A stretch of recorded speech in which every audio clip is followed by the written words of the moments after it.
अस्सलाम वालेकुम नाजरीन, एमान न्यूज़ में एक बार फिर आपको खुशामदीद कहते चलें। मैं हूँ मोहम्मद इब्रार। अब तक की ताज़ा तरीन हेडलाइंस। पाकिस्तान मुस्लिम लीग नून की तर्जमान मरियम औरंगज़ेब का कहना है कि हर चीज़ को खुफिया रखने के लिए मीडिया को रोका जा रहा है। मीडिया से गुफ्तगू करते हुए मरियम औरंगज़ेब ने कहा कि स्पीकर से दरख्वास्त है कि मीडिया को अंदर जाने दिया जाए।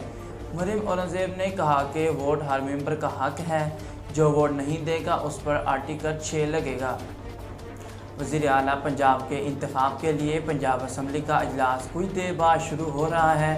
उस्मान बुज़दार के इस्तीफ़े के बाद नए वज़ीर आला के लिए पंजाब असम्बली का इजलास कुछ देर में शुरू है। वज़ारत आला के लिए स्पीकर पंजाब असम्बली चौधरी परवेज़ इलाही तहरीक इंसाफ और मुस्लिम लीग वफ़ाक़ के मुश्तरका उम्मीदवार हैं, जबकि मुस्लिम लीग नून के हमजा शहबाज मुत्तहिदा अपोजिशन के उम्मीदवार हैं।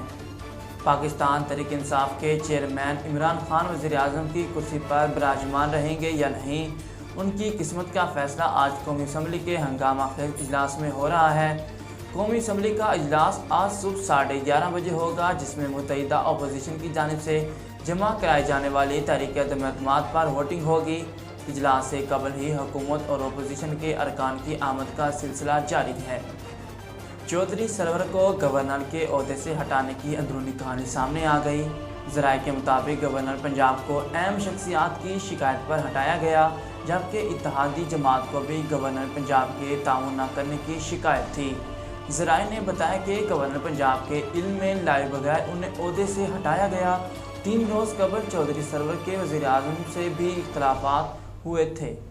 अवामी मुस्लिम लीग के सरबराह शेख रशीद अहमद का कहना है कि कौम की सारी दुआएं इमरान खान के साथ हैं और आज से खेल शुरू हुआ है।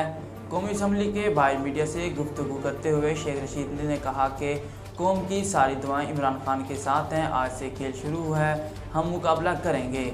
मुत्तहिदा अपोजिशन की जानिब से इशारा करते हुए शेख रशीद ने कहा कि उनकी नाअहली से इमरान खान बहुत मकबूल हो गए हैं। इमरान खान एहतजाज के लिए बाहर निकलेंगे, इसे गिरफ्तार करेंगे। शेख रशीद ने कहा कि इमरान खान को गिरफ्तार किया गया तो एहतजाज मज़ीद सख्त हो जाएगा। 172 लोग मुल्क के 22 करोड़ आवाम का सामना नहीं कर सकते। तहरीक इंसाफ की जानिब से इस्तीफ़ों के हवाले से शेख रशीद ने कहा कि 155 अरकान एक साथ इस्तीफ़ा भी दे सकते हैं। नाजरीन, अब तक के लिए इतना ही। मज़ीद खबरों और तफसीलात के लिए देखते रहिए MR न्यूज़।